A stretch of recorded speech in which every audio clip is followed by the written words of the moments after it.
Welcome to Zwida Media. If you're new to this channel, please subscribe. Don't forget to like, comment and share. Here's a new video for today. Enjoy. Ogwaze wabulala isoka ngowesifazane ngoba efuna imali yokuhushula isisu. Sanibonani nginibingelele ngiphinde nginamukele kuphi na kuphi la nibola khona le video. Mangoqala usijonele elikhasi wamulekile igama lami usibonga konke wakandwando mothanda ungangibiza intatheli ka YouTube.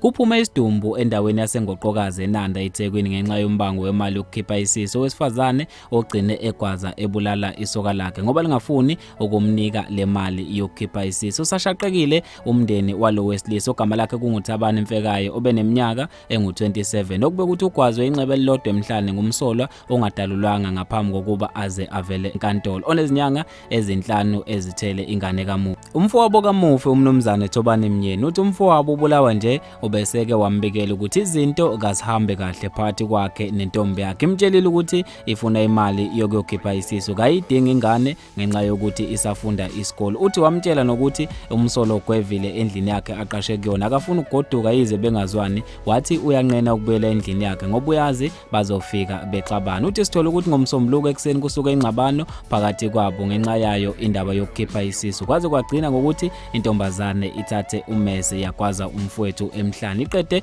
ukwenza lokho yahlala naye endlini yangasibikela size sabikelwa ngomakhelwane abahlala nabo emqashweni. Siphuthume khona sekuphele amahora angaphezulu kwamabili. Umfowethu simfice egwaziwe safica le ntombazane ihleli naye esaphefumula kodwa ke bekubonakala ukuthi besephelelwa ngamandla. Sifice ibambe inxeba lakhe kucaca nje ukuthi omakhelwane kube kabafonanga ubezoze athule imbuka ingazami ukumtholela usizo.